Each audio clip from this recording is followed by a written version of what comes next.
Philanthropists? Yeah, I hate them. All the good they do? All the good they do? Come on. Next, you're going to tell me it's the Clinton Foundation's on the up and up.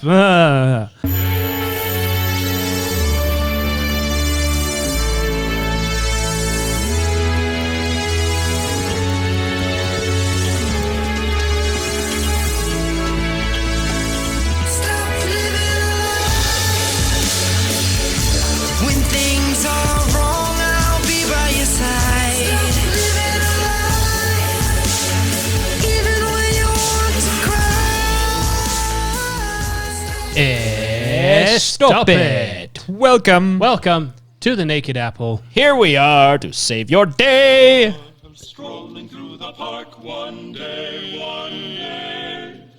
in the merry, merry month of May. It's May. It's May, which means we are 1 month away from... Gay! Wait. No, June. June. The next month is June. Yes, we are 1 month away from... June. Gay! I find you deeply offensive.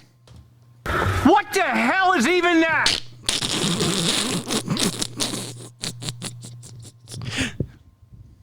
Mike gets upset when he doesn't have full control of the sound bites. No. You're offending my birth month, sir. It's not my fault you decided to be born in a month that was taken over by... I was born before the bastards stole it. That rainbow should be mine.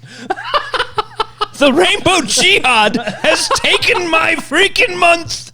It's not okay.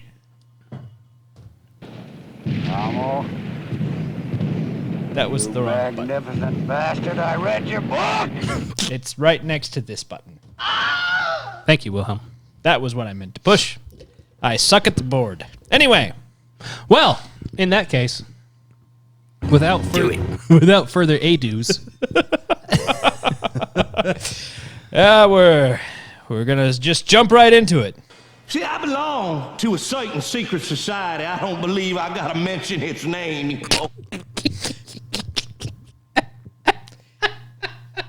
On that note, it's time for some vitamins.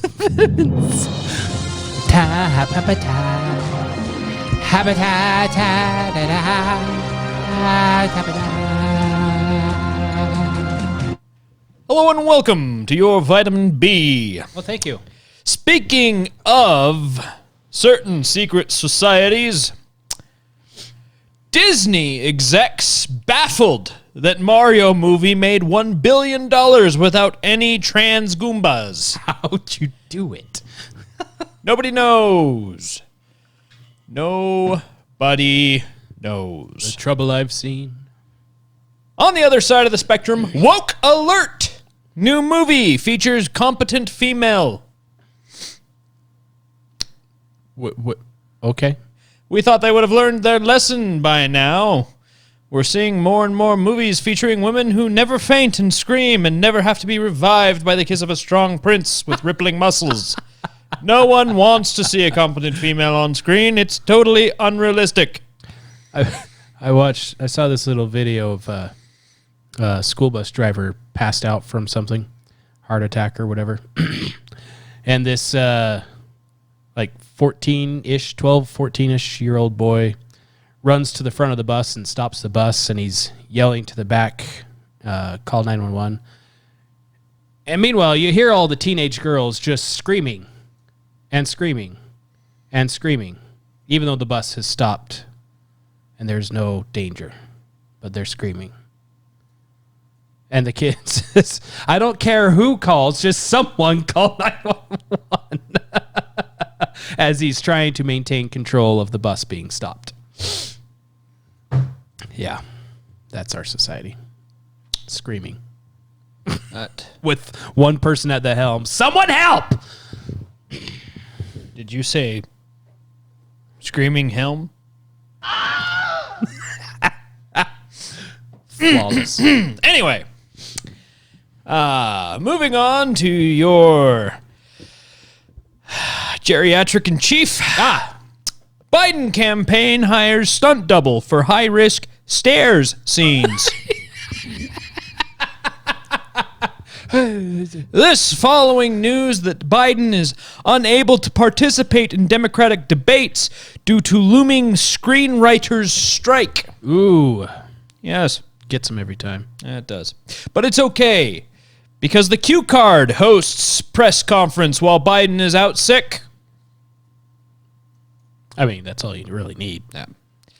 Yeah, well, they couldn't actually justify letting him go out and speak anymore after his ominous threat to the nation when he said he will finish the job. Finished what job, Joe? But in some better news, the Catholic Church grants sainthood to Bluey's dad. Ooh, good. Yes, nobody deserves it more than Bandit. Speaking of children things, Planned Parenthood CEO warns that Down syndrome Barbie could teach young girls to value human life, and we just can't have that. That's horrible. And yet I laugh. And last but not least, the news everyone's been waiting for, brought to you by some unemployed guy in his basement taking a selfie video, which crushes Fox News in primetime ratings. And this has been your Vitamin B.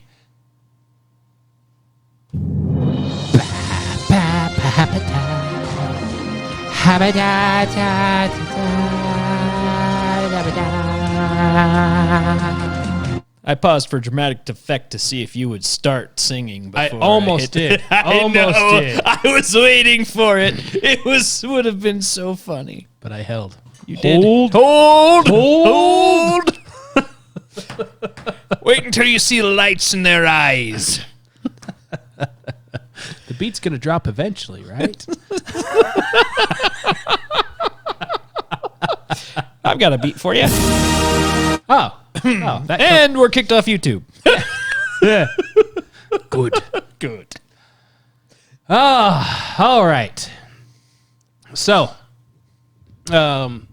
this week's bushel, which will evolve into long conversation shortly after the bushel, Yay.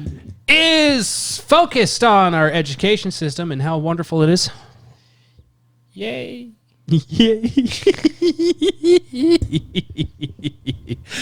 It's mixed with some other things, mostly the ATF. So, so this week's bushel, the soundbite is... What the hell is even that? Probably that, I Yep. guess. That works.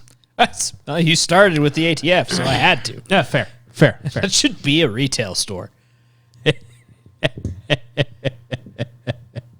This is America, damn it.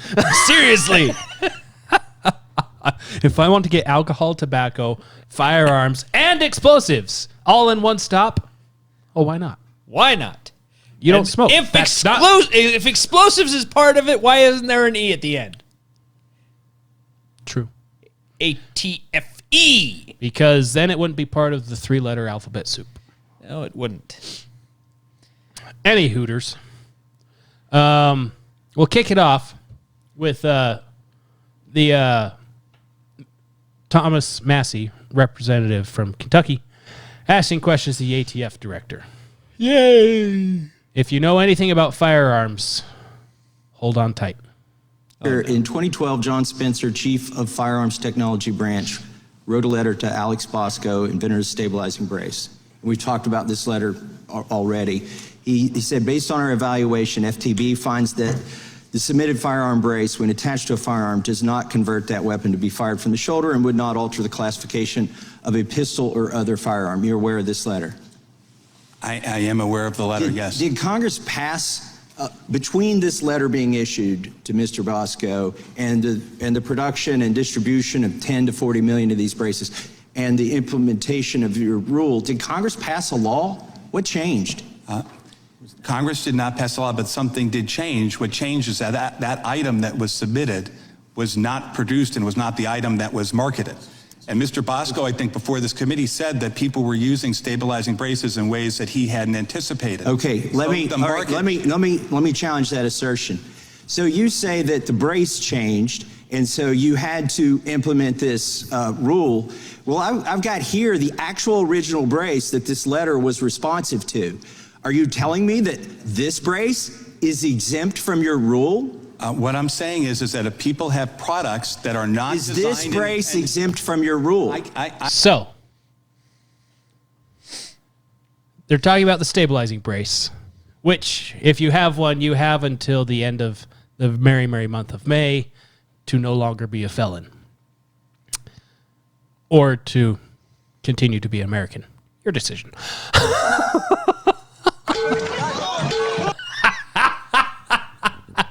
Anyways, the ATF director is saying that the brace that they authorized is not the brace that's being used, and it's also being used incorrectly, so therefore they had to change the rules. And Massey is challenging him, saying, okay, here is the exact brace you authorized. Is this exempt from your rules? Well, this is not a mundane detail, Michael. Seems like a pretty straightforward, basic question. I can't sit here and classify. This is the brace you wrote the letter to. Classification, and if it's not ruled to be attached as a short-barreled rifle, it will not be subject to the rule. Would you please quit telling this committee that the brace has changed and that's why you did the rule, when in fact you're not exempting the same brace that you gave this letter to? If the brace is submitted, we'll classify it. Do you still have the same agreement that this brace that the ATF agreed to in 2012 should not be under the jurisdiction of your rule? If that brace is submitted with a firearm, we will examine and classify it. If it doesn't qualify... Okay, reclaiming my time, because it's pretty obvious you're misleading people here when you say that the brace has changed, because your rule affects the braces that didn't change. How many days have passed? How many days do people have to comply with this rule? So they can always comply, but the initial period... Before they're felons? But the initial period, I believe, ends at the end of May. Okay. But people end of May, and it was 120 days, is that correct? People are only felons if they intentionally Is it 120 days? The law. I believe it's 120 days from the So we've got 36 days left of the 120-day grace period. Can you tell us here today how many people have complied by registering this product? I am not sure of the exact number. I can check, though, and get back to you. There are people who are making applications. There also can be detachment. So in other words, we don't count... that's not for us to regulate. If somebody we wrote the rule to make it easy to comply with. If somebody just at their home detaches the weapon from the brace and keeps them apart, the honor do not have to system. Register anything. They can keep the brace, they can keep the business end of the gun. Okay, that's great clarification. So you're not going to do some kind of constructive prosecution where you say, oh, well, you had this and you had that and you intended to connect keeping them. They can just keep them separately? Them as we keep them separately. Because that's not clear in your rules. What is the punishment if somebody is convicted as a felon under having this piece of plastic?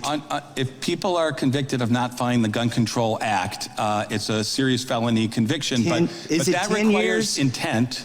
Can you just give me the number? Is it 10 years? I believe it's a statutory maximum of 10 years. 10 years for owning a piece of plastic? That you were told was legal and that you owned for a decade and that millions of people did. This is what offends the sensibilities of Americans, whether they own these or not.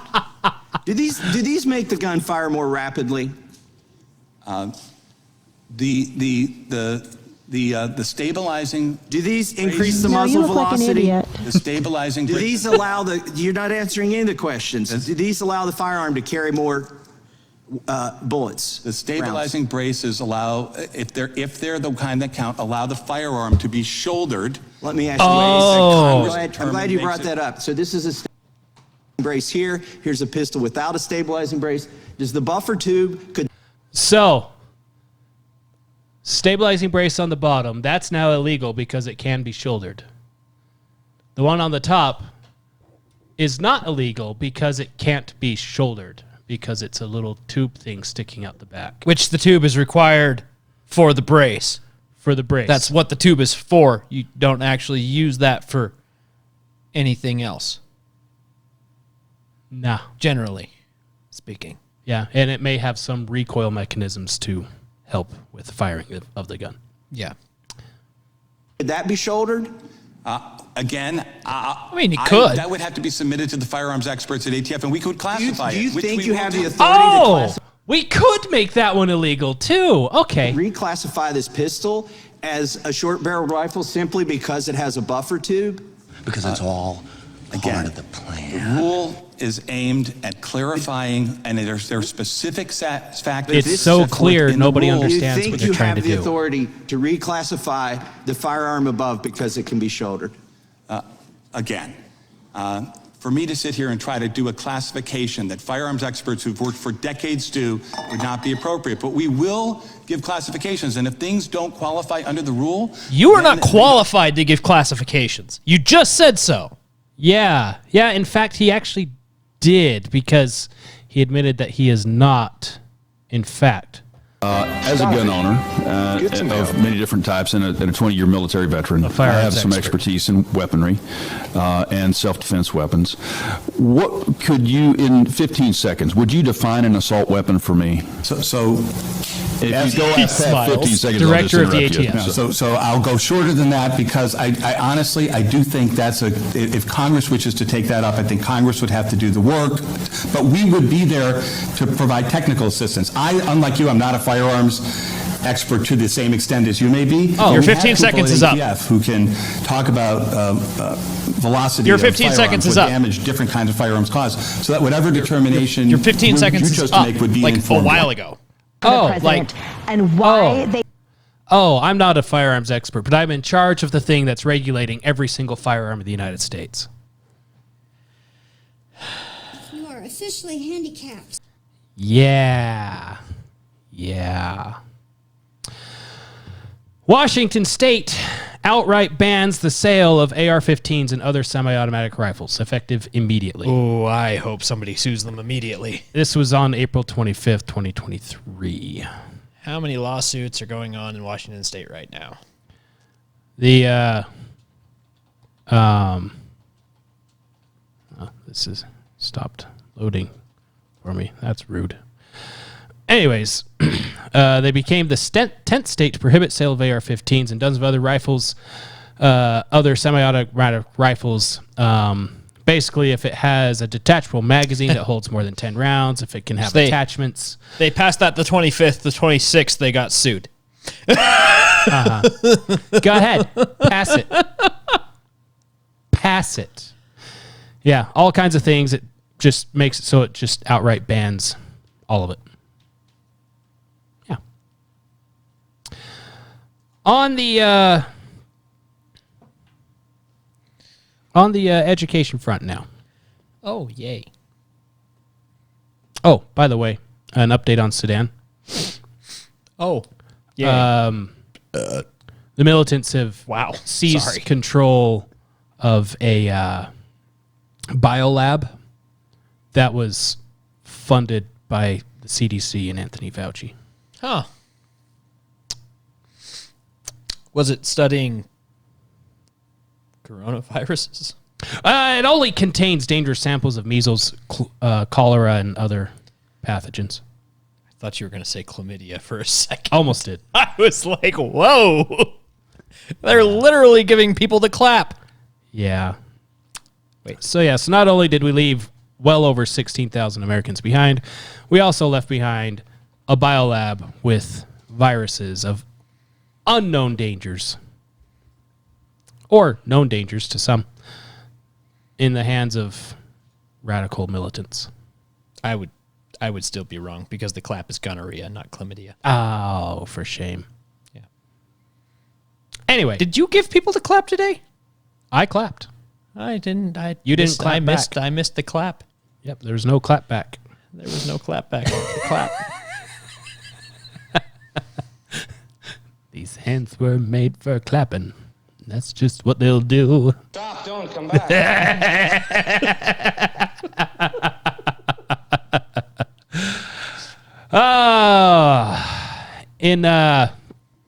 A couple months ago, Congress is looking into giving away sweeping pay raises for teachers.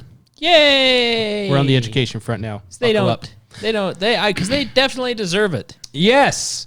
Randy Weingarten, the president of the, the Federation of Teachers or something like that, the largest teachers union in the United States, is trying to rewrite history on her involvement with schools reopening during the pandemic by telling Congress that she was advocating the entire time to open schools. It was such a bald-faced lie that even CNN, to her face, said, no, my kids could not go to school because of what you were saying.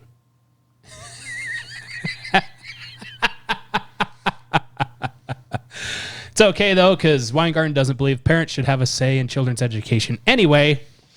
And she also wants more of parents' money because she believes that schools should get more money from taxes and whatever. So she wants parents to pay for the school, but she doesn't want parents to say what happens in the school. Yeah. The teachers union is also encouraging schools to host drag show events. Really? Yeah. Really? Really.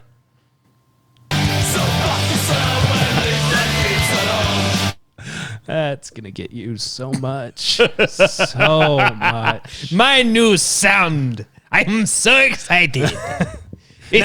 Now go away or I shall insult you a second time.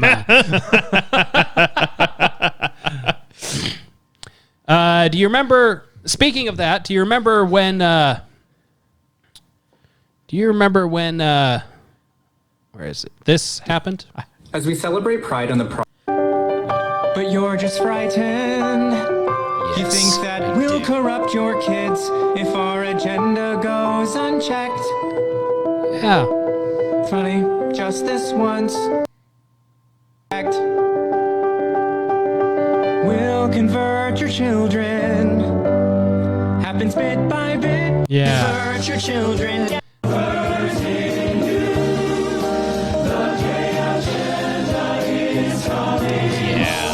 Yeah, those guys. I can tell you exactly what you can do with that. I even sang it back. Explicit. I even sang it back to you. Yeah, the San Francisco Gay Men's Choir, which if you go back to whenever it was that we covered this, sometime in 2021 in July, we talked about them being, some of them were convicted pedophiles that were singing this. That's such a transphobic thing. Women can be gay too. I mean, technically, yeah.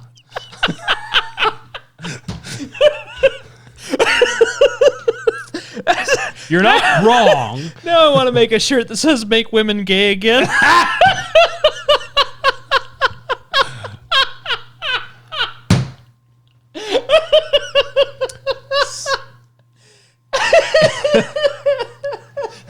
What does that even mean? What does that even mean? There's so many different layers of joke on that. Why? I watched Shrek 2 a few nights ago with the kids. How did this happen?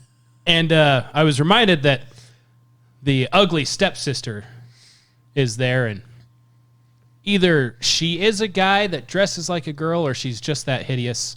I don't know. It doesn't really specify all that much, but it's hilarious because it's done in a hilarious way. If that was done today, it would not be done in a hilarious way. No, not even a little. Shrek would actually be able to be Shrek today. But anyway. So they joked about that. They, after being called out for some of their members being... We were kidding. Some of their members being pedophiles and also saying exactly what conservatives were saying they were going to do. Said, that was just a joke. In Florida, the Pride Parade is canceled because they can't get frisky in front of the kids.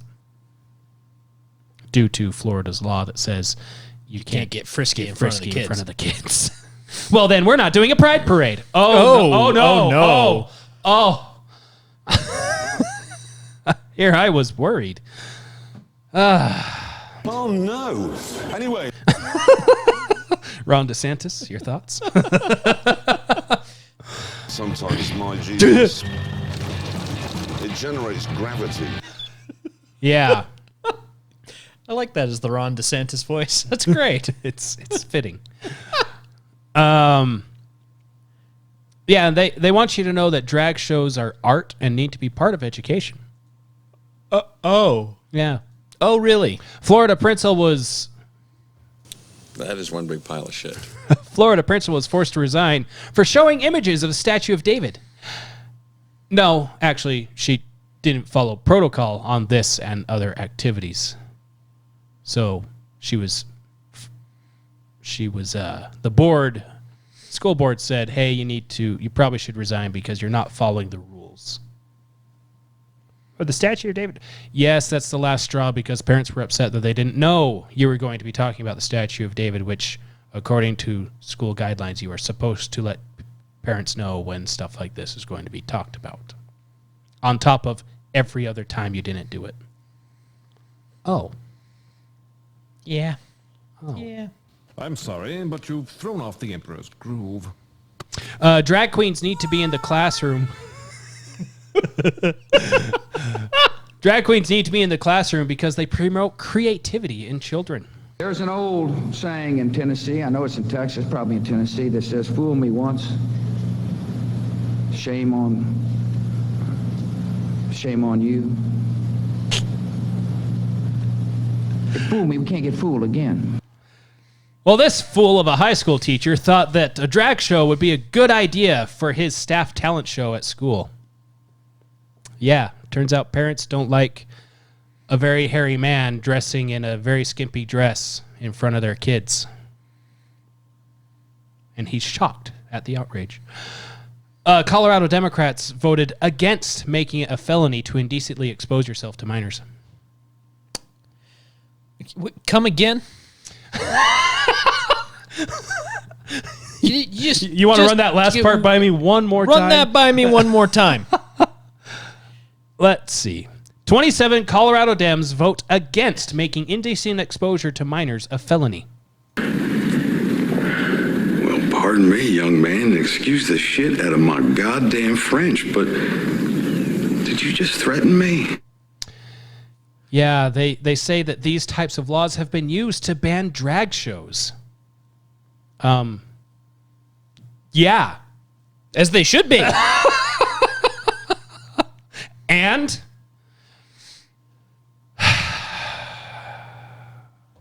you went full retard, man. And the final thing I have for the bushel. Students were suspended for wearing Let's Go Brandon hoodies because, it was foul language. Do it. So they went ahead and filed a lawsuit against the school. Because, that's the worst thing you could wear at school is a Let's Go Brandon shirt. Not any of the weird images that show all kinds of naked bodies and have all kinds of actual profane language on it. Son of a... You done messed up, Aaron! It's also totally fine to close school and allow students to protest for Black Lives Matter and other politically charged things, so long as it's a progressive thing. That's totally fine. But wearing a hoodie that says Let's Go Brandon, bad students. That is the bushel. Yay, bushel. Thanks, Satan. It's 17, actually. Actually. I love how professional he is. Yes. I love how that has just become the default end of the bushel. Thanks, Satan. It fits. It does. Every week. Doesn't matter what the topic is, it fits every week.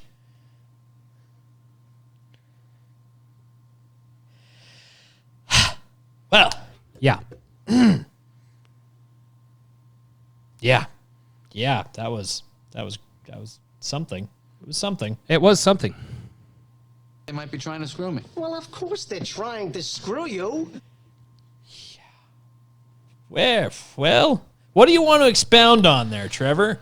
Well, we kind of expounded on the one that you needed to go back to real quick.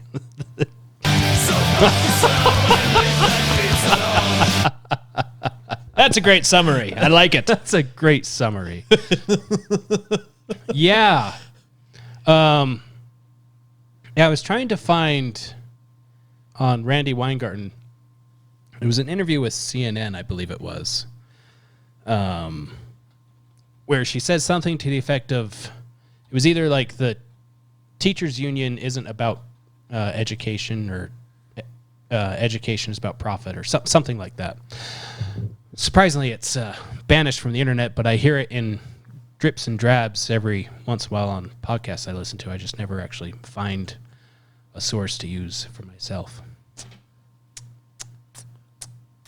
So yeah, she doesn't care about kids, which is probably why she doesn't have kids of her own. Which also would explain why she doesn't think that parents should have a say in children's education, and it explains why they think all this fun drag stuff should be in schools. What's the quote that you were looking for? I don't remember exactly the word-for-word thing of the quote. It was something to the effect of,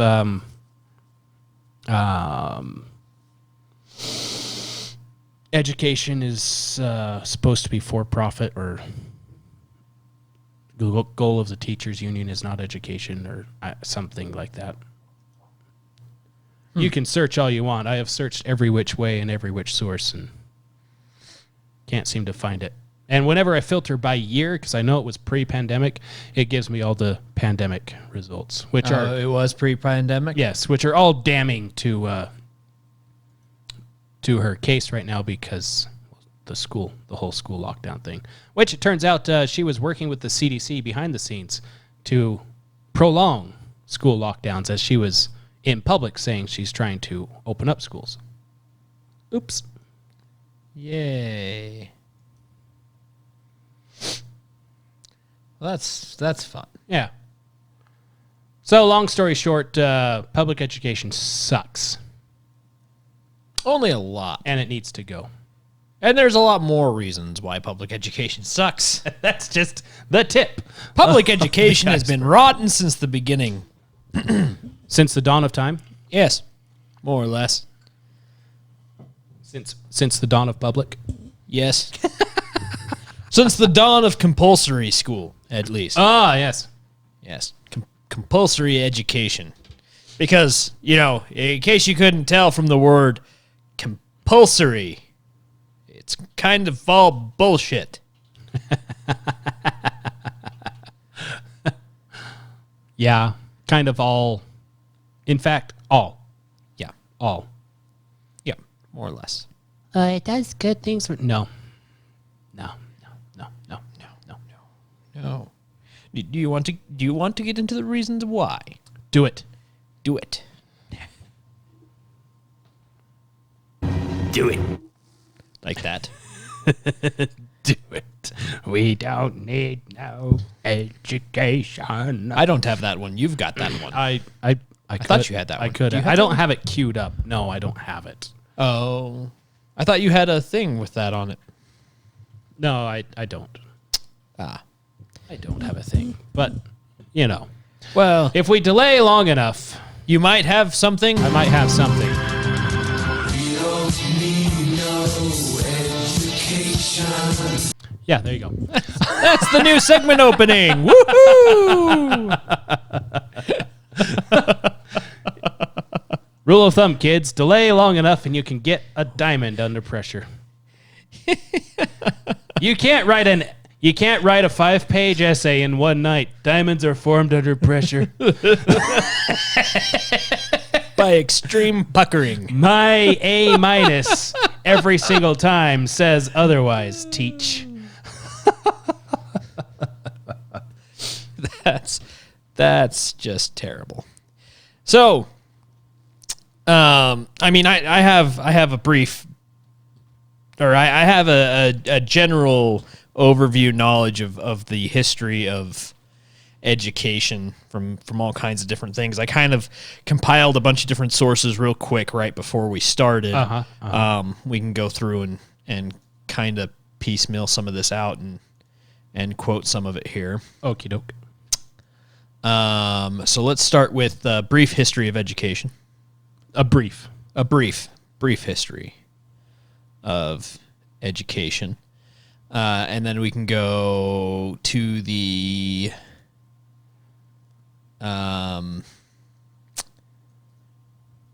we can look at the Ontario schooling PDF I've got, and then we can look at the Ugly Truth About Education article.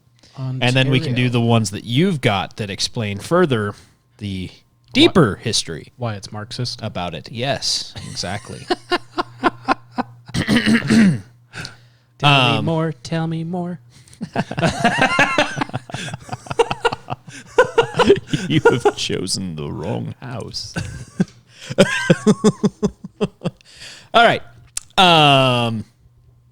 So, brief history of education. This is an article that was written in 2008 in Psychology Today. So, the far right wing book. I mean, I don't know which side actually panders more to education.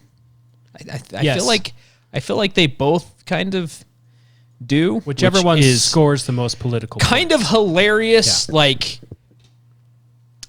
How do you know that it's absolutely terrible for you? Because both sides agree that you should have it. That's how you know that it's absolutely terrible for you. Yes.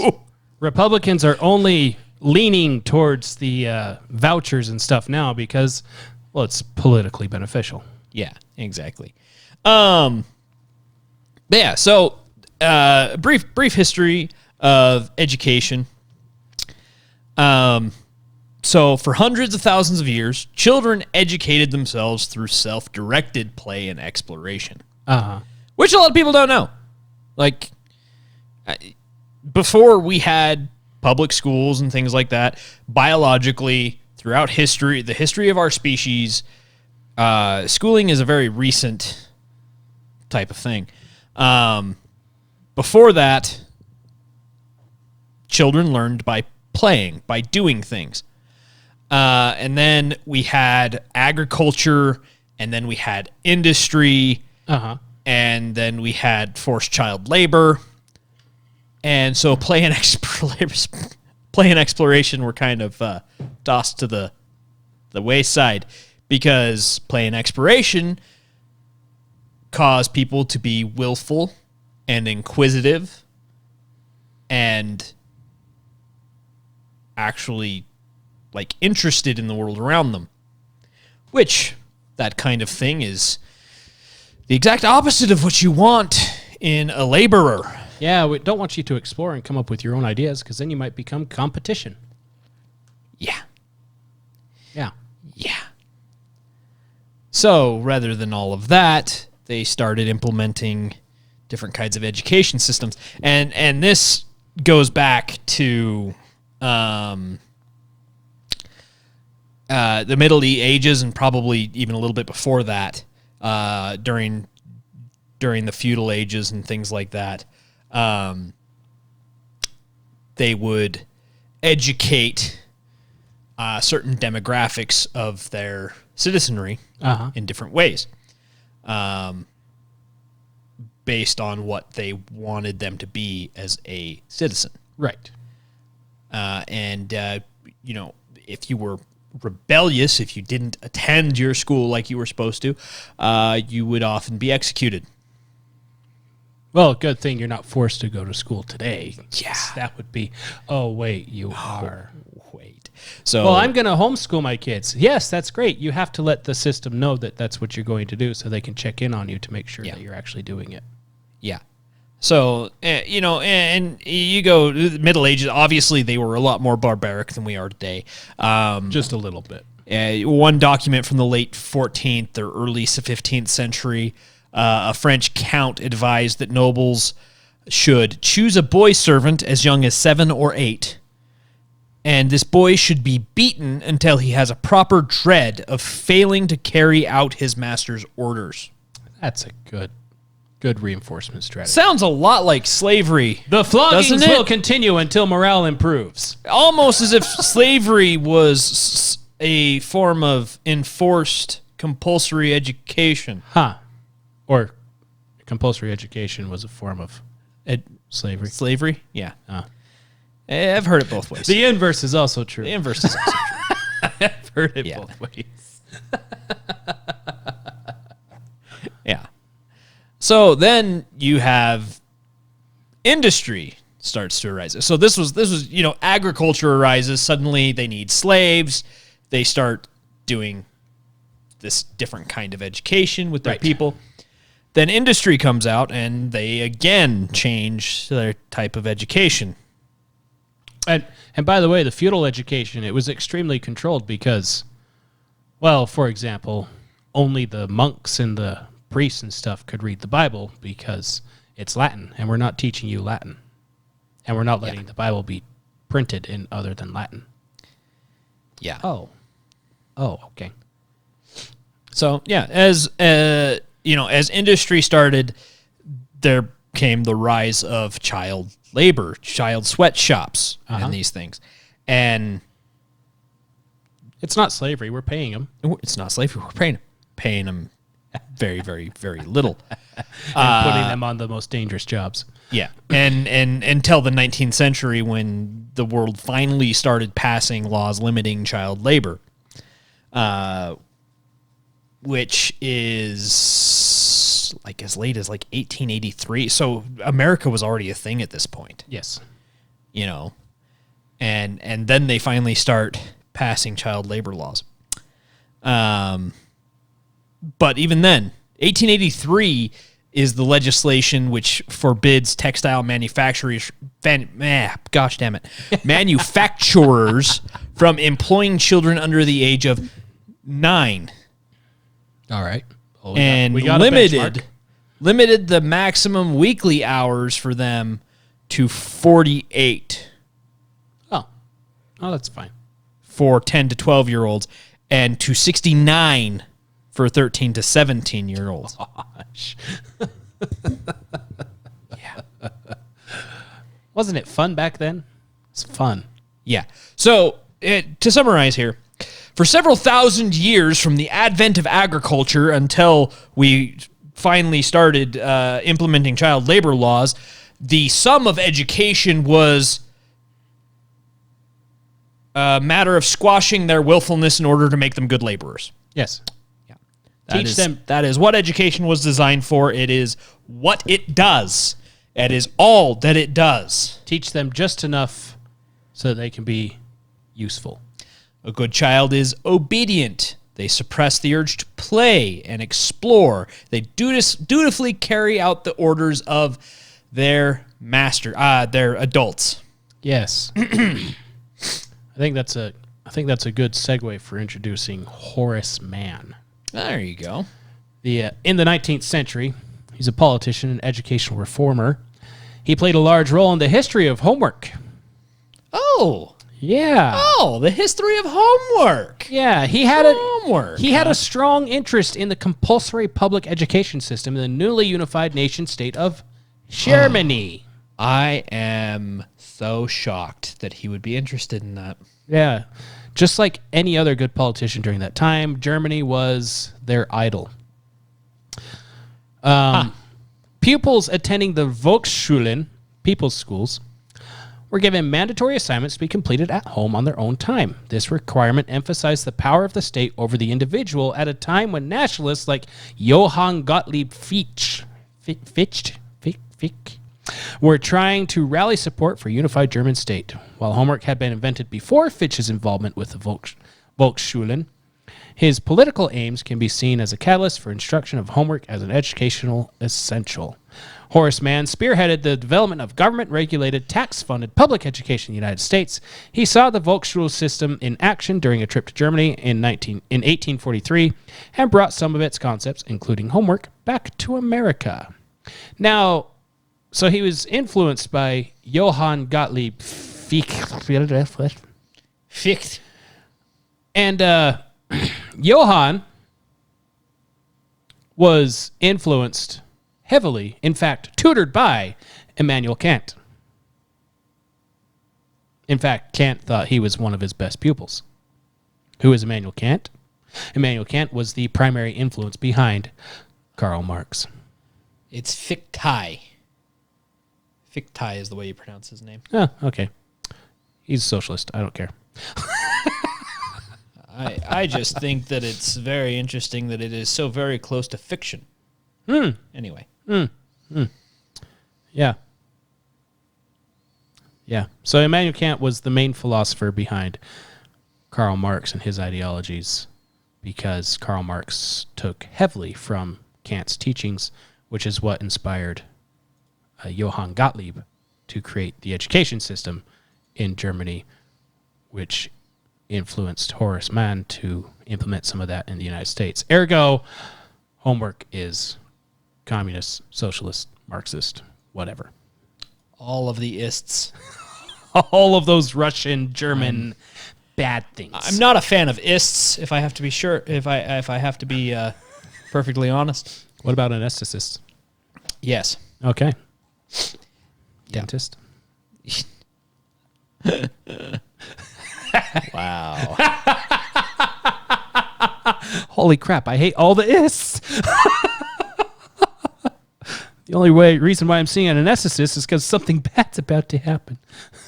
Dentists. Dentists is because my mouth hurts. Philanthropists. Yeah, I hate them. All the good they do. All the good they do. Come on.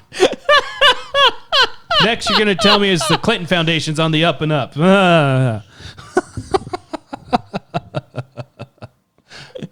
Yeah. Yeah. So, with that, you begin to see the rise of schooling, right? People begin to think of learning as children's work. The same power assertive methods that had been used to make children work in fields and factories were quite naturally transferred to the classroom. Oh! And that is how modern education kind of came to be. And there's a lot more to it. It continues talking about the methods of schooling and things like that, how we stopped beating the children. We stopped beating the children. Instead, we just brainwash them. Yeah. Suppress any and all forms of masculinity. Yeah. Feed them estrogen and let it sort itself out. But we have so many things with school. It's just insane. The foundation of the idea of school, the way that it was implemented, is completely corrupt.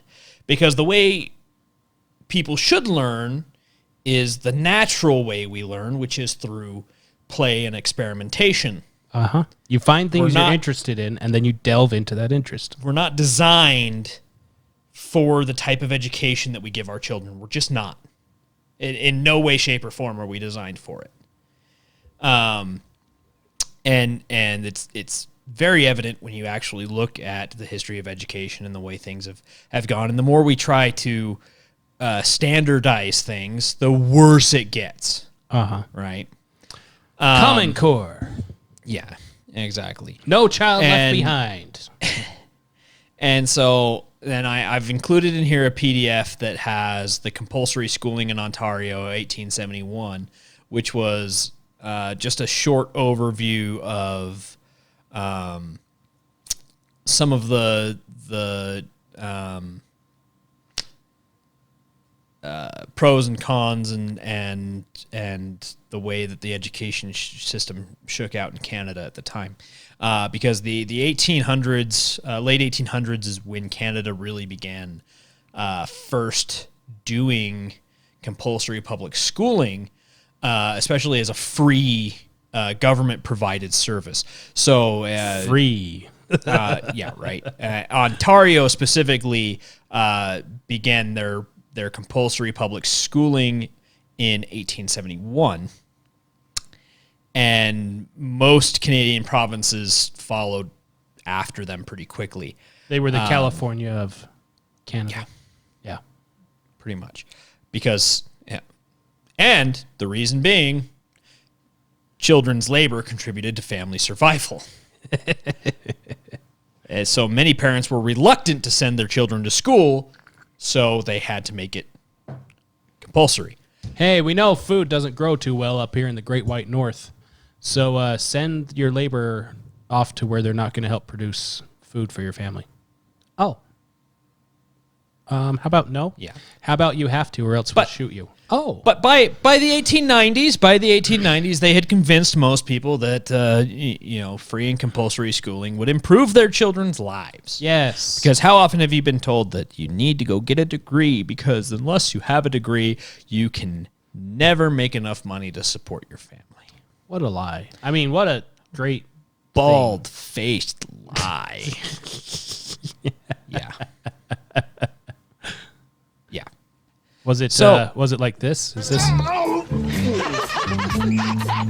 want to hear about what Danny did at the beach.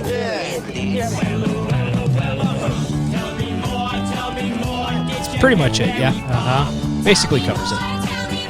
Does he look like a bitch? Yep. It's exactly what it was. Yeah. Yeah. So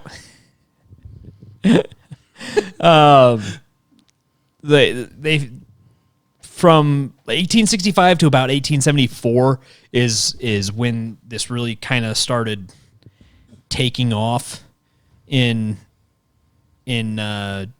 Canada, right? 80% of families at the time got their income from a combination of farming, fishing, logging, and fur trade. But since the late 1840s, technology, international trade, and improved transportation had begun to take a series of chain reactions that transformed the economy and the society. They began to be much more industrial, much more manufacturing, and things like that. So as manufacturing replaced Canada's dependence on raw materials like fish, fur, wheat, things like that, the population of the countryside also began to grow as they began carving up the farms. Oh. Yeah. So Canada is expanding. They have all this stuff. They're taking land from Aboriginals and all this stuff. And then, of course, they feel bad, so they have to give the land free to non-Aboriginal homesteaders instead. Makes sense. Yeah. During this time, buffalo were hunted to the brink of extinction for sport and for buffalo robes that were made of their skins. Oh.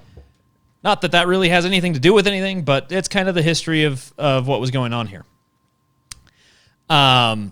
It was really, they were like just setting the time period for this. It was a lot of chaos. And they're trying to introduce this education system into the middle of it, right? Right. So they get this rolling.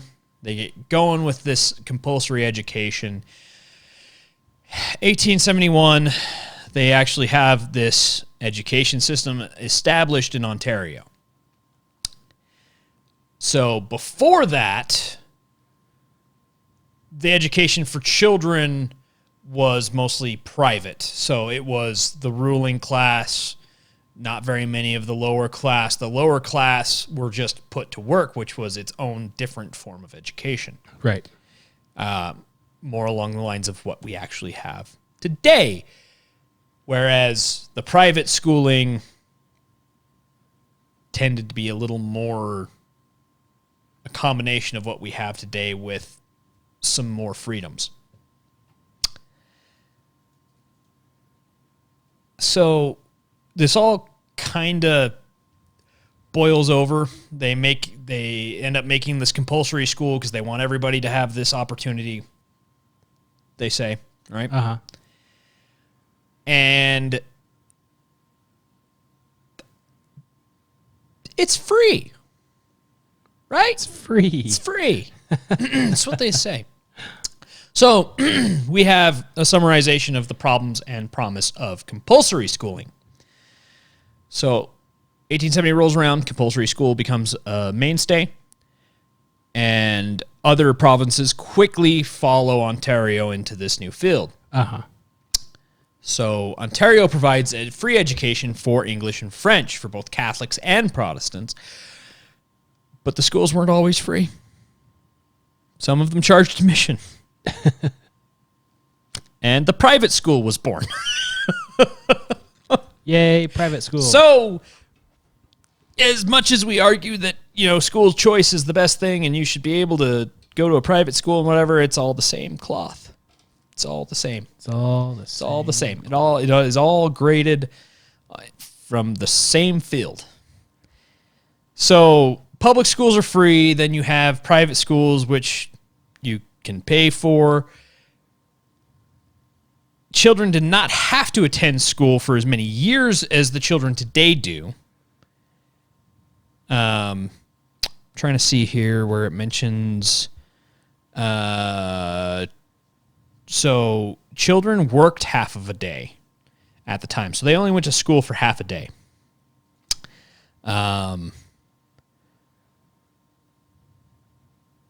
Mostly at night or early in the morning so that they could help out their parents in the daylight hours. Uh-huh. And Canadian schools had one of the longest summer holidays in the world to allow children to work on the farm for their families. So this is the beginning of education. It still is peppered with the children still need to work. They still have family responsibilities. They still have all this stuff. So if you think you have it hard today, I mean... If you think your life is You hard really- because Sally didn't like your tweet. Yeah. Yeah. Anyway, so, they keep going on. Compulsory education was not fully instituted in Quebec until the 1920s, and attendance remained at levels well below most other provinces for a while, and it continues to kind of spread through Canada throughout that time. In practice, however, even though the schools were meant to be free, poverty, race, gender, class, and geography restricted access to most of the public school systems. Oh. So Aboriginal people fared far worse. Because of their race, Aboriginal children across the country were educated in a system of state education that was different, but parallel to the system for non-natives. So, not unlike segregation. Education for me, but not for thee. Yeah. So the residential schools, which were schools where students lived as well as studied during the school year, were created under the Indian Act with the explicit goal of bringing Aboriginal children into Anglo-Canadian society. So even though the curriculum was the same, they had poorly trained teachers, lack of resources, and reduced hours of instruction, resulting in an unequal system. So, it sounds about par for the course. Yeah, Right? yeah. But there's a lot of inequalities in it. It was flawed from the beginning. Free schooling was seen as a great benefit, even despite all of that. And then they continued to hone it into what we have today. So that's kind of how it started rolling, at least in Canada. That you can go through and read the entire thing if you really want to. It's kind of boring. It's kind of boring. I talked about it way too long for how boring it is. But the next article is a lot more informative. So this one is the ugly truth about the education system you were never told. Yeah. The Soul Jam? Yeah. I got soul, but I'm not a student. So this one has several links you can follow and different things you can look at. But essentially, the summary of this one is that schools are, like I've been saying, mostly constructed to squash the inquisitiveness of children and make them obedient and mold them to be good laborers. Uh-huh. That's even what the grading system is designed for, is to tell you whether or not you would work good in an assembly line in a factory, more or less. Yeah. It's how that came about. Yeah. So, speaking of which, quote from an author named Alwyn Toffler. In the 1970s, he wrote a book called Future Shock, in which he said, the American education model, as well as the system practiced in India and around the world, was actually copied from the 18th century Prussian model designed to create docile subjects and factory workers. As we mentioned, it was based on Kant's work. You know where that goes. Yes. Mass education was the ingenious machine constructed by industrialism to produce the kind of adults it needed. How to pre-adapt children for a new world, a world of repetitive indoor toil, smoke, noise, machines, crowded living conditions, collective discipline, a world in which time was to be regulated not by the cycle of the sun and moon, but by the factory whistle and the clock. It's a good thing. Good thing schools don't run by bells and whistles. It's almost as if they were training people that you get a break at the bell. No, you can't leave yet. You get I haven't lunch at dismissed the you. bell. You're dismissed by the bell. Yeah. The solution was an educational system that in its very structure simulated this new world. So we've created the classroom. You work in a confined space. You do tedious, repetitive work with a supervisor that lords over you, that keeps you on task, that commands you to do things. The whole idea of assembling masses of students, raw material, to be processed by teachers, workers, in a centrally located school factory was a stroke of industrial genius. Very much so.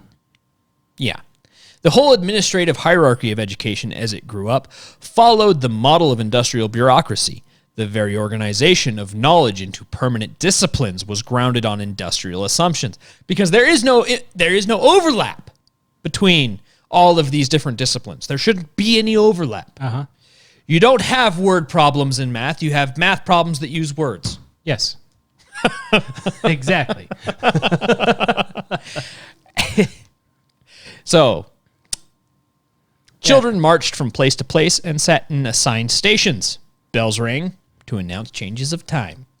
The inner life of the school thus became an anticipatory mirror, a perfect introduction to industrial society. The most criticized features of education today, the regimentation, lack of individualization, the rigid systems of seating, grouping, grading, and marking, the authoritarian role of the teacher, are precisely those that made mass public education so effective an instrument of adaptation for its place and time. Built on the factory model, mass education taught basic reading, writing, and arithmetic, a bit of history and other subjects, the overt curriculum.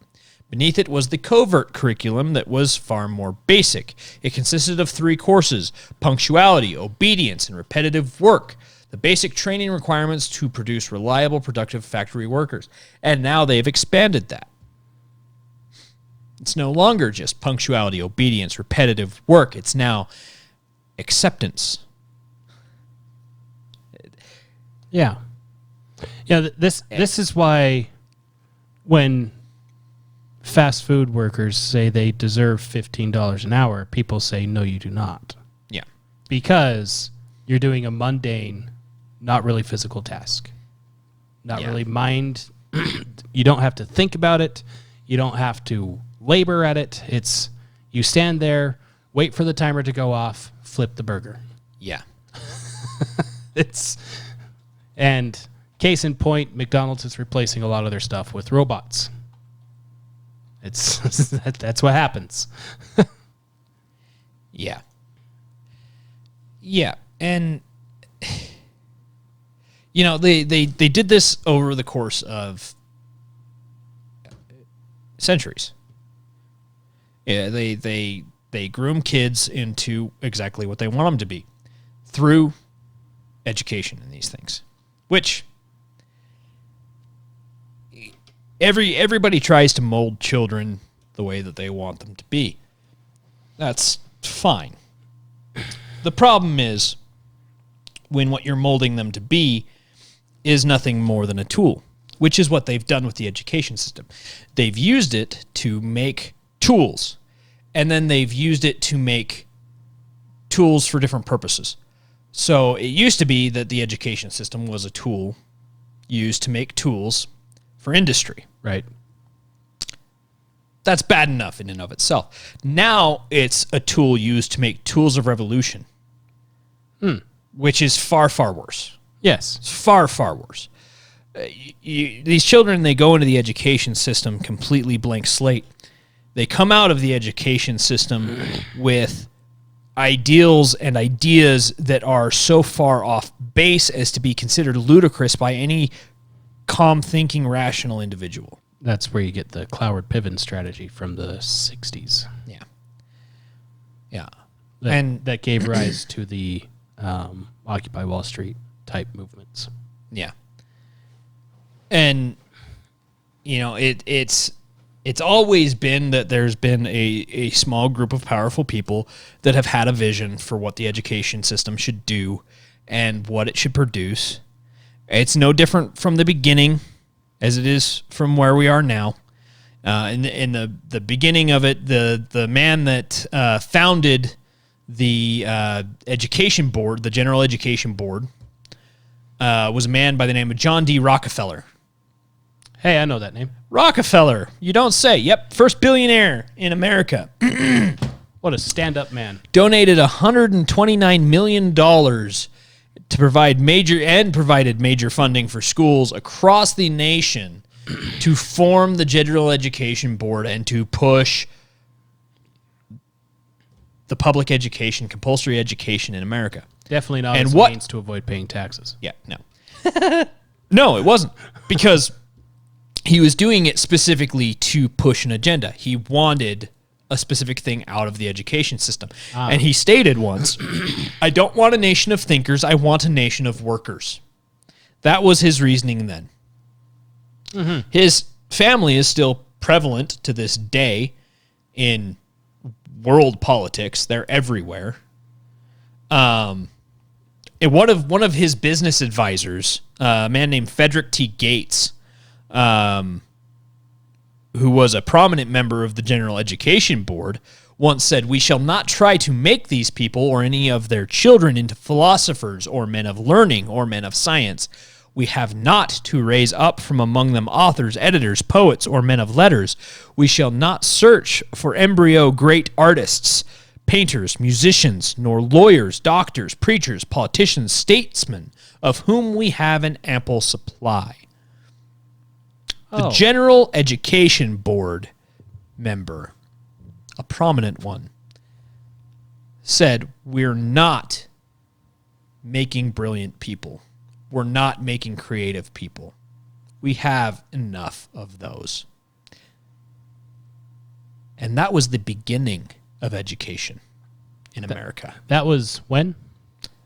Let's see. Early The 1900s? National Education Association, or no, not the National General Education Board was founded in.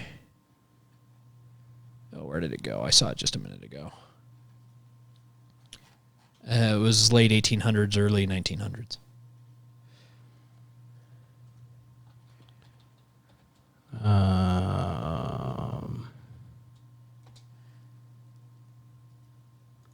No, that won't help.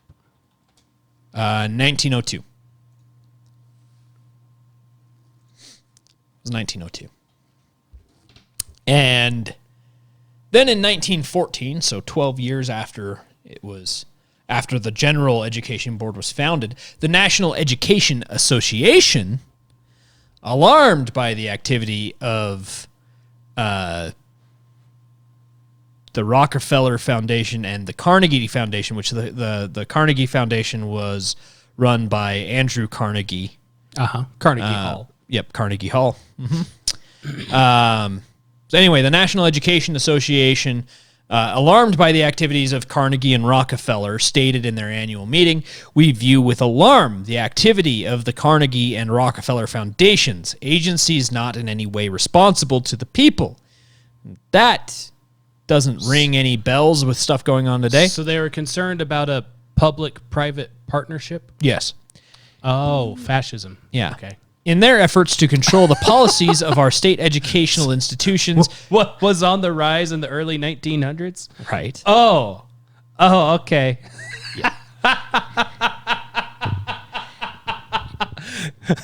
This is how my brain thinks. This is how I get 3 out of 3 on hunches. They might be trying to screw me. Well, of course they're trying to screw you. Yeah. So, in their efforts to control the policies of our state educational institutions, to fashion after their conception, and to standardize our courses of study, and to surround the institutions with conditions which menace true academic freedom and defeat the primary purpose of democracy as heretofore preserved inviolate in our common schools, normal schools, and universities. So 1914, the beginning, right there around the beginning of education in America, they have already lost the point that we were never a democracy. Yeah. We were a democratic republic, which is different from a democracy. We are a constitutional republic. Constitutional republic, yes. Yes. Yes. The only form of democracy that we have is that our representatives in our republic are elected through a democratic process. Democratic process. That's it. So anyway,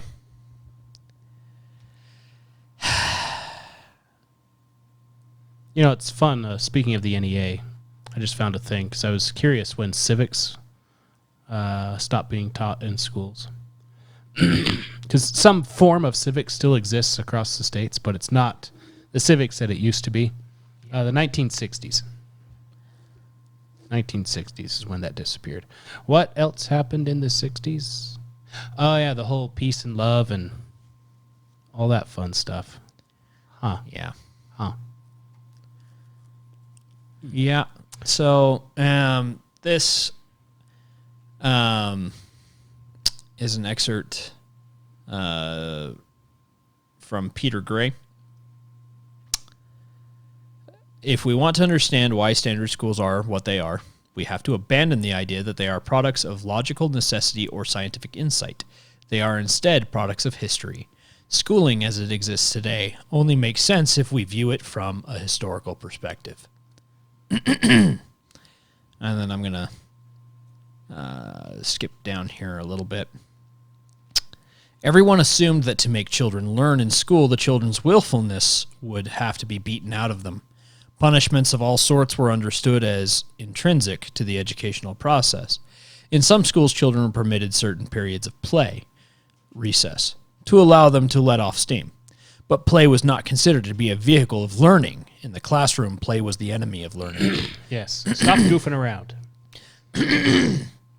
A prominent attitude of 18th century school authorities towards play is reflected in John Wesley's rules for Wesleyan schools, which included the statement, "As we have no play days, so neither do we allow any time for play on any day. For he that plays as a child will play as a man." And? Yeah. So just as adults put in their 8-hour day at their place of employment, children today put in their 6-hour day at school, plus another hour or more of homework, and often more hours of lessons outside of school. Over time, children's lives have become increasingly defined and structured by the school curriculum. Children now are almost universally identified by their grade in school, much as adults are identified by their job or their career. Yep. Yeah. Yep. Yeah. So another quote from Elwood Cubberley. Our schools are, in a sense, factories in which the raw products, children, are to be shaped and fashioned into products to meet the various demands of life. The specifications for manufacturing come from the demands of 20th century civilization, and it is the business of the school to build its pupils according to the specifications laid down. Laid down by whom? Whom? Yeah. So,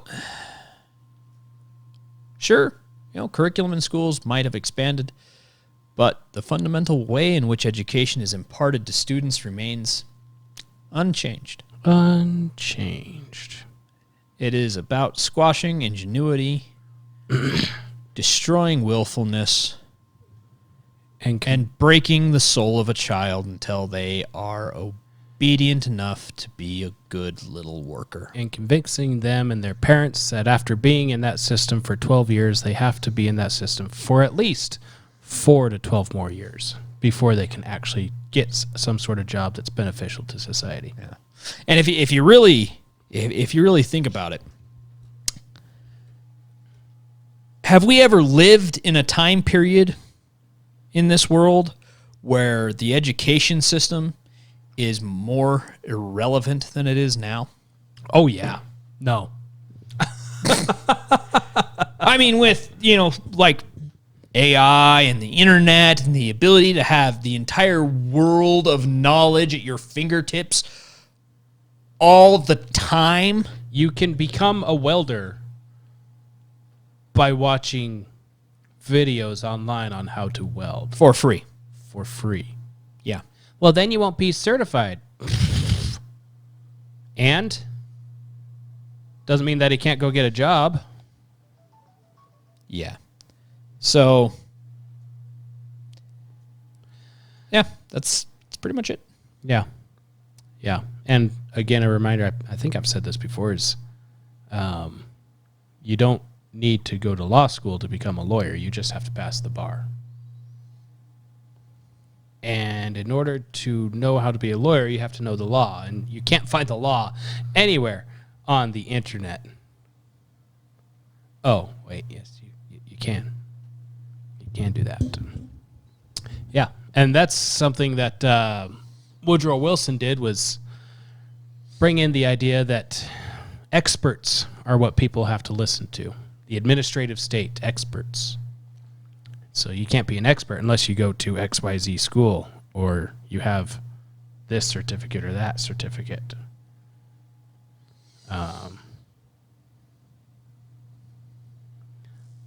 But yeah, I found something though. Because the fix for this is the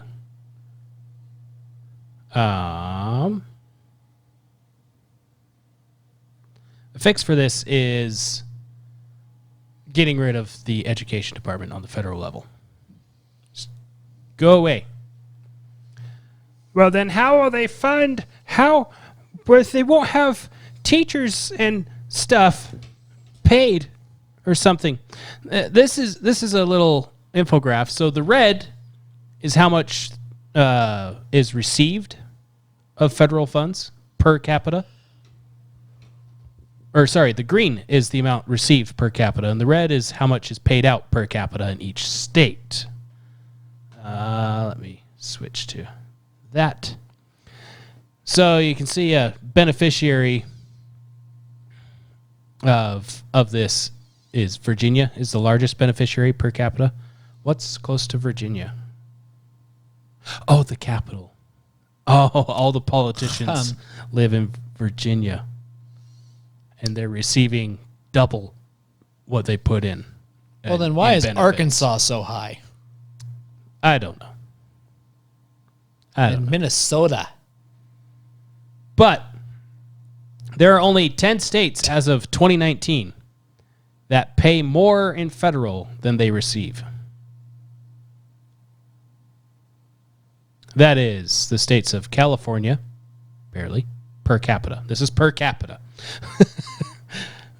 California, just squeaking by.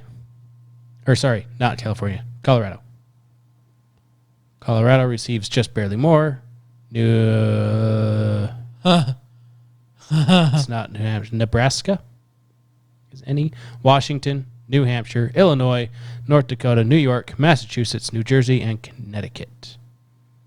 They all pay more in taxes per capita than they receive in benefits per capita. Huh. Where's Utah in there? Right here. They're almost balanced. Almost balanced. By just shy of $300 there. California is almost perfectly balanced with what they pay and what they receive. That's per capita. Per capita, yeah. So, if you got rid of the education department, as well as multiple other agencies, the states wouldn't have to send all of this federal tax money to the federal government to have it be wasted and sent to states like Virginia. Because apparently these 10 states are paying for the other 40. Somehow. Somehow. Well, not really, because the reason that our deficit is growing is because all of those are receiving more than they're paying. By a lot. It's not a little This number. does not balance. It does not. It does not balance. It does not. They are spending far, far more than they are receiving. Right. Far, far more. So that being said, we'll take, for example, the state in which we live, Utah, which is nearly balanced. That means Utah could do away with all federal taxes and keep that for itself and distribute it amongst its own agencies, education, law enforcement, whatever, and probably perform 1,000 times better. Yeah. That being said, I'd rather just not pay for public education. But, take a victory where you can get it. And then you wouldn't have to deal with, a giant teachers union having headquarters in Virginia, telling the rest of the states and lobbying in Washington, you need to allow drag shows in the classroom because that promotes creativity. Seeing a hairy-chested man in a sheer dress. Yeah, it promotes something.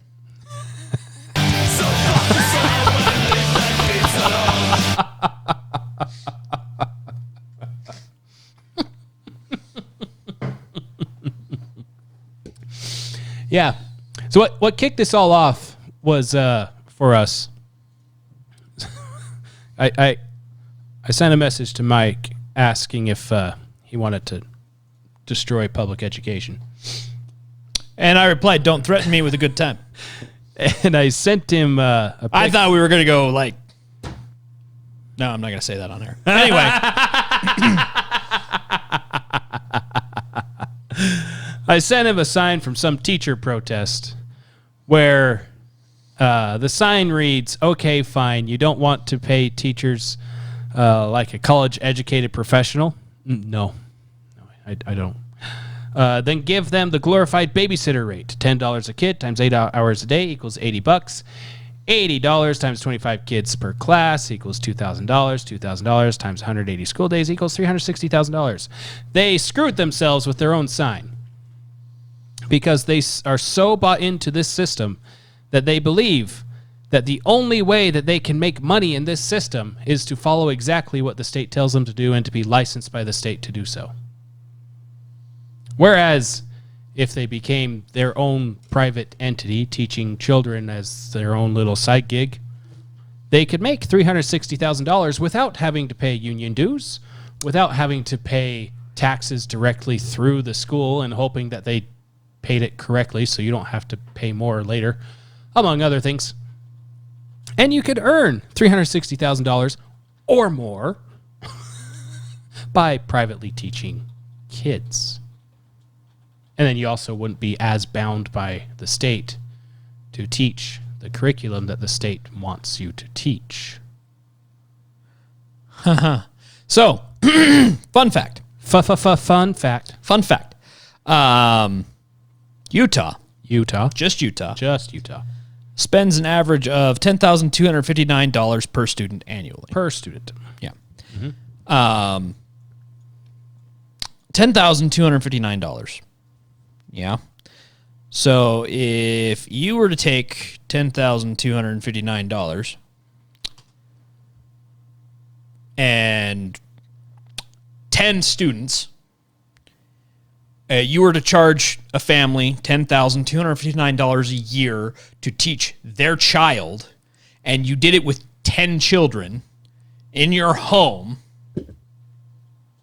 I mean, I think that'd be a fair deal. It's same as what we're paying to the state to do it. Uh-huh.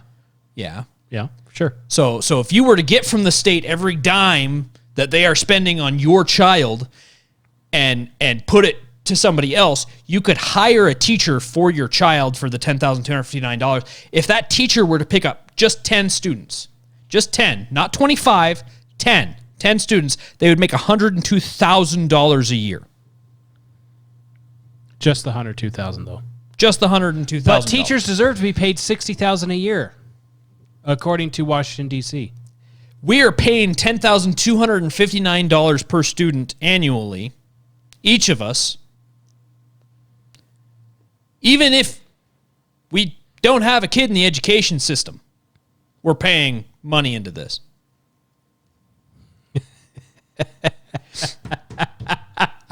I would much rather...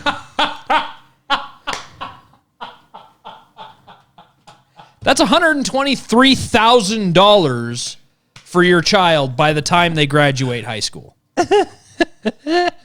12 years of education.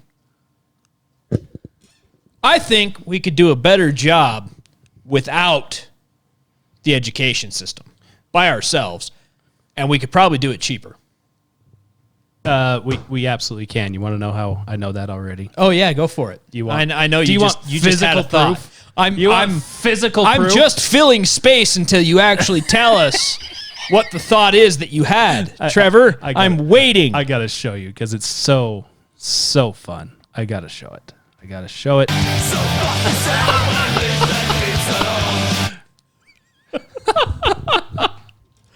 Yeah, seriously though. Like really? But how do you know a teacher's good because they're not easier. licensed by the state? Parents keep going to the teacher to have them teach their kid because the kid's actually learning something. Yeah, it's really not that hard to get a child to learn. I have one. She learns like a sponge. She learns like a sponge. Kids actually do enjoy learning. Until you put them in school. If you give them a chance to learn. Yes. If I actually did this correctly. My wife gives me crap all the time because of all the things our child learns. She gets that from you. Walk in the house and my child does something and my wife looks at me. What the hell is even that? All right, so. Did I fill enough time for you? Did you find it? Okay. How much do you think private education is per year in the state of Utah? 13 grand. 13 grand. It's got to be more expensive than public education, right? Yes, because the private sector does not do anything better than the public sector.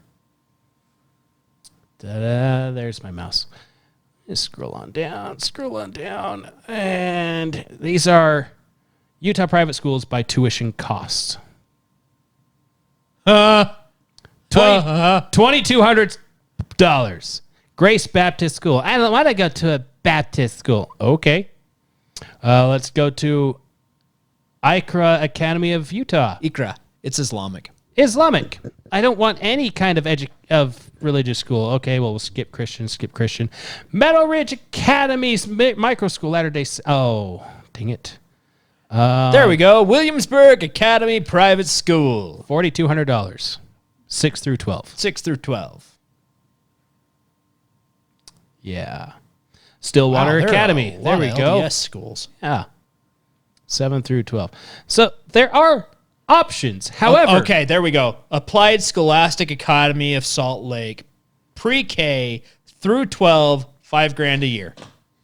Half. Less than half. Yeah. Of what we pay for public education. And as we've covered before, the private schools in Utah at least outperformed the public schools in every facet of measurable metric. Well, that's because they have test scores, graduation rate, smaller class sizes. Oh, Yeah, as a public school teacher, I have like 30 kids, and it's just so. Yeah, if you're a private school teacher, if you get hooked up with a homeschool group, you can teach 5, 10, 15, however many kids you want for whatever price you want. And parents will pay it because they don't want to send their kid to school, but they want their kids to learn. They don't want to feed their kids to the machine.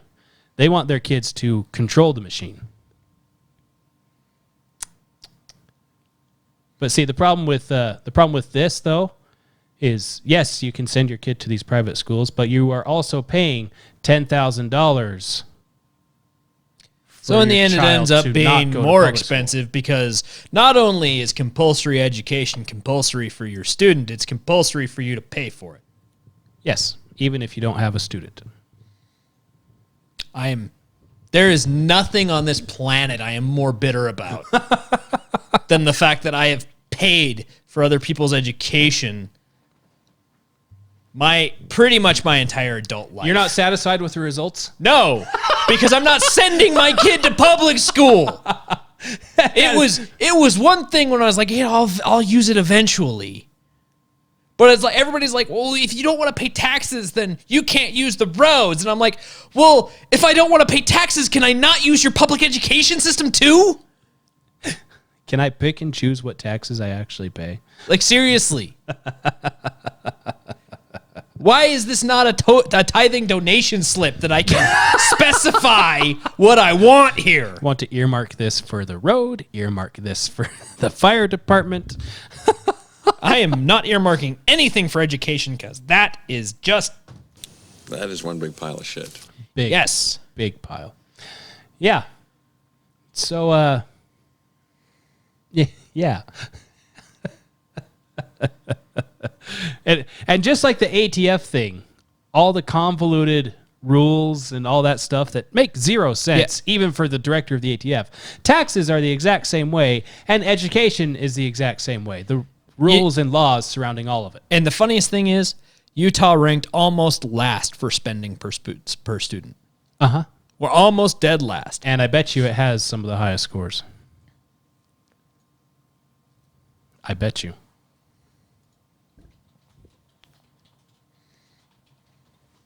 We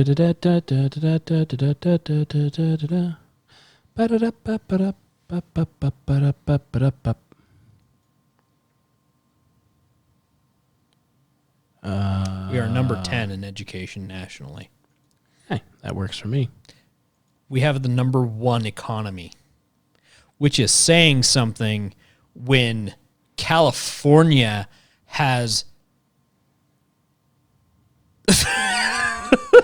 California is literally sitting on a giant deposit of oil, and they can't turn a profit. Well, not only that, but they have the GDP of a freaking country. Most other countries. Yes. And they can't, their economy is just awful. Well, you got to make sure you pay reparations or something.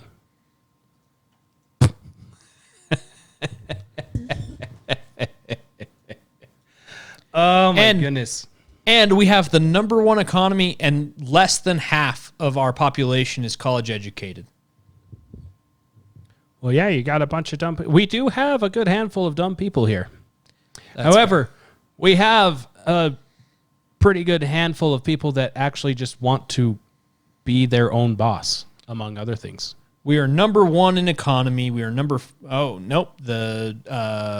rankings changed. So we are number 1 in economy, number 5 in education, number 1 in fiscal stability, number 7 in healthcare, number 4 in infrastructure.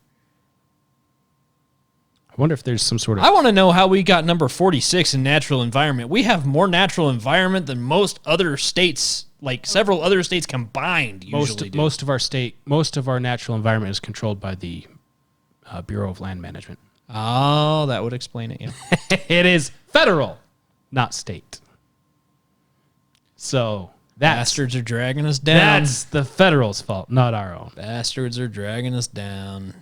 And It probably has something to do with our primary environmental industry is coal and natural gas. You know, bad things. We are number 7 in corrections outcomes. Meaning non-repeats. Yep. Yeah. I wonder if there's some sort of common element throughout the state that's, I don't know, kind of helping to teach correct principles and letting people govern themselves. We are number 1 in employment, number 2 in growth. That's how our economy is ranked number 1. Despite Cox's best efforts.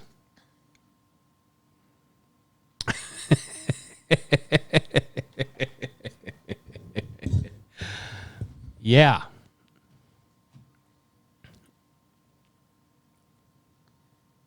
Wow. Wow. Wow. Wow. Wow. Wow. Thank you, Owen. Wow. Wow. Yeah. Oh, it's because our air and water quality is low. Which we really have no control over. Well, you can reduce carbon emissions. No. See, we have a salt lake, and one of the things with salt, especially certain types of salt, they react to water and create smoky vapor, and that's where all our smog originates from. It starts right there. And also, we're completely surrounded by mountains, so a high-pressure system moves in, and everything gets trapped underneath it. That's just nothing we can do about that. Yeah. Any Hooters. There you go. That's it. That's all I've got.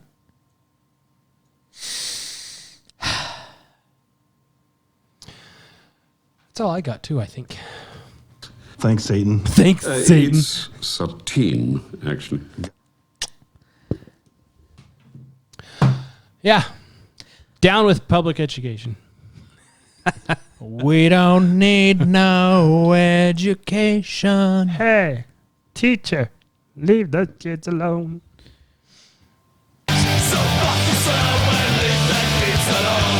Seriously, leave them alone. Seriously. It's over. Stop it. All right. But I want them to know all the sexual... No, stop. You're done. Done. No more. There's no such thing as other people's kids. You know what, Biden? Especially you. Especially you. Stop sniffing the kids. You sniffer. Kids are not a scratch and sniff. Leave them alone.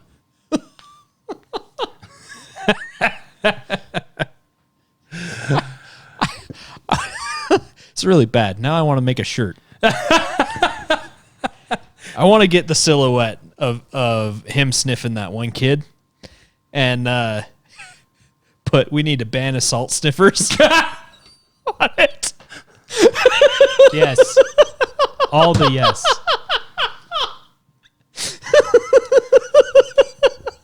With that, do all the liking, subscribing, all the things on the Twitters and the Rumbles and if you're on YouTube, why?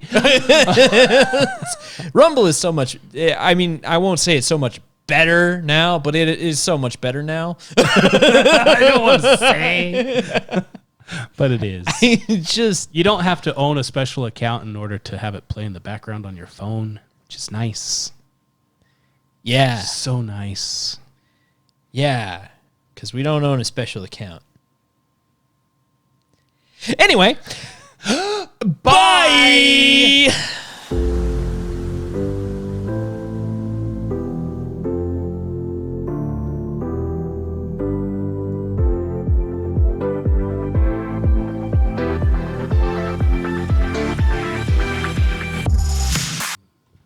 No? No? Not even a little bit. Maybe. Possibly. There's a so you're saying there's a chance. Did you steal my sound bite? No, I did not. It's in the email. Is it? It is. Oh, it is recording. Papa. It should be in the email. Should be. It is not in the email. Why is it not in the email? Why was traffic email sent? Why? Bah. All right, fine. I'll go look it up and send it to you again.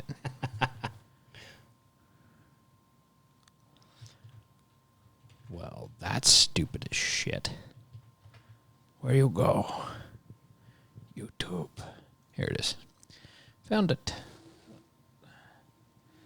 It was 56 seconds, I believe. Yeah, it was. 56 seconds. Share, start there, copy.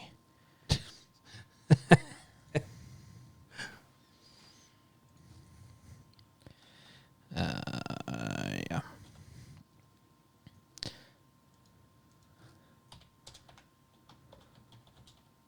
Ooh, there's a draft. There's a draft. It's letting something in. Giggity. It's cold. Booze and glory. That's what it's letting in.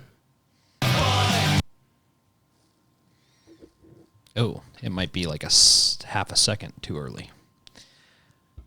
Think I'm going to delete.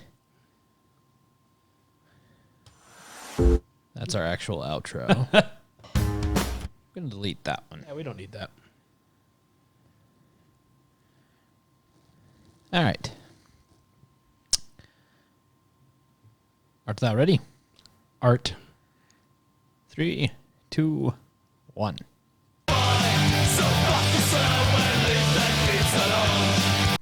Done.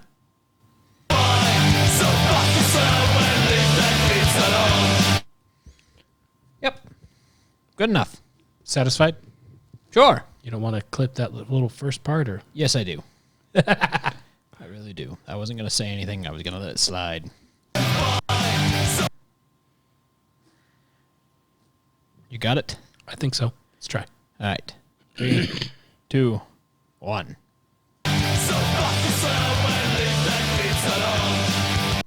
Perfect.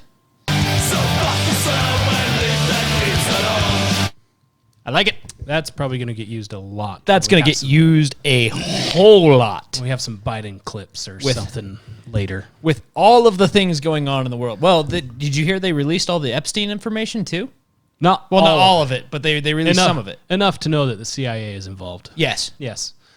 Yes. You listened to Crowder this morning. Which comes to no surprise to anyone. No, none whatsoever.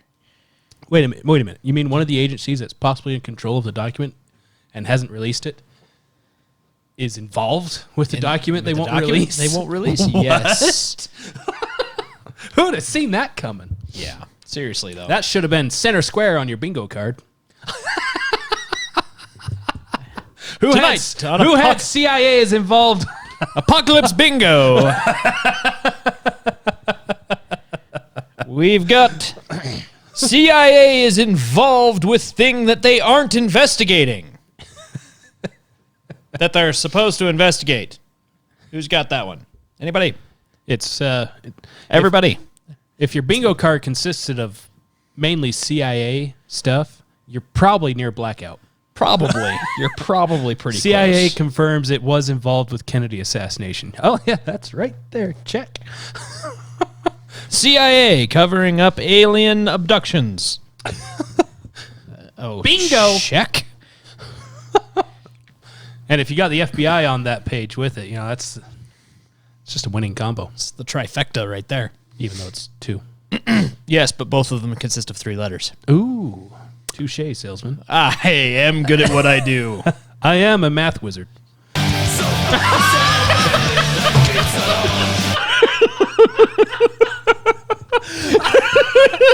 That might be my new favorite button.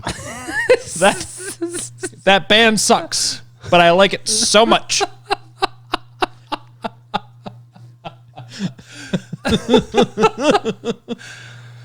All right. Yes, indeed. Well, shall we then? Shall.